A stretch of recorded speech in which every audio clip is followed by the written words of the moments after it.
Laura Loomer says, Less tweets, Iran, please.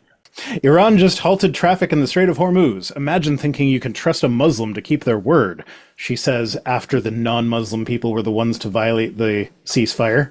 Yeah, It's like, a condition of the strait being open was the firing ceases. They did not cease the firing, so the strait is closed. I don't see why that's hard to understand. Moving on from Loomer. So we don't want to loom on Loomer? No. The Super Manif something or other says, your inability to see contradictions in science is not a valid argument for it. And then Udi says, mention one contradiction in science, just one, to which Stephen Davis says, insistence on abiogenesis when the law of biogenesis exists. There's the law of biogenesis? Yeah, it's a real thing. Do you know what it is? No, I don't. That's the one where back in the 1800s, Louis Pasteur figured out that you don't generate flies by leaving your... Oh, it was the counter to spawn theory. Okay. Yeah. So like, no, mice don't pop out of grain spontaneously.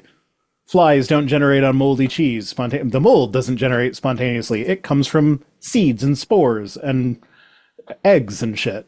Yeah, I know what you're talking about now. I didn't remember the name of it, but I know which one it was. Well, nobody actually calls it the law of biogenesis, except for creationists who want to contrast it with abiogenesis. Because you put the A in front of it, and that makes it the opposite. It's the only way that they can get a W. Mm-hmm. Yeah, but if you have to misrepresent something in order to make your thing look better, then does your thing actually look better? Then you're just lying. Mm-hmm. Well, this person is probably just honestly confused because they have believed the lies that creationist organizations have said. I love everything about the timeline I'm in. I love going from a person making fun of people like Ken Ham because, man, nobody would take that seriously to, oh my god, enough people take this shit seriously. Yeah. Transformed wife says, Hi, I don't go to beaches, lakes, or public pools. I have no desire to go where women are flaunting their practically naked bodies. Don't worry, Laura. Don't worry, Lori. All of us are thankful for that too. The hat canton?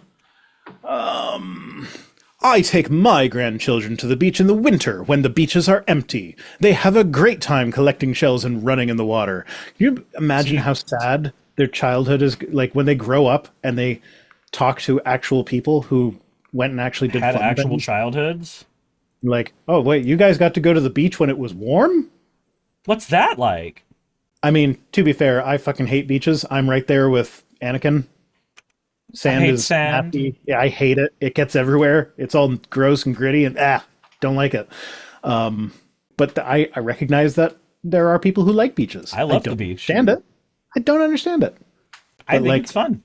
I take my kids to the beach when it's warm out, even with all the naked ladies there. Michael Pearl told us at a conference we attended years ago that he never goes to any public body of water, nor to the malls. He takes God's command for purity seriously, and so should we. You're like, okay, well then don't look at what you don't want to look at. Why do I care what Michael Moore thinks? Michael Pearl. Why do I care what Michael Moore thinks? No. Like why should I care? Who Michael Pearl is. Yeah, no, I'm just like, I don't know.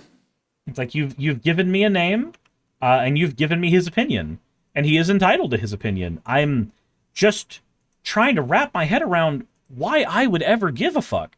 Yeah, no, it's a weird thing, that whole, like, I can't look at people that aren't dressed the way that I think people should dress.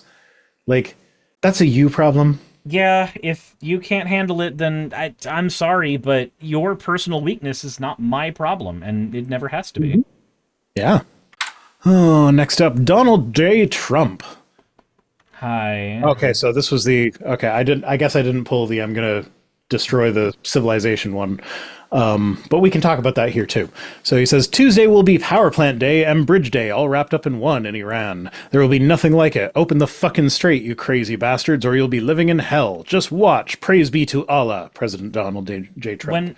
When Tucker Carlson covered this, his problem was that he said fuck on Easter.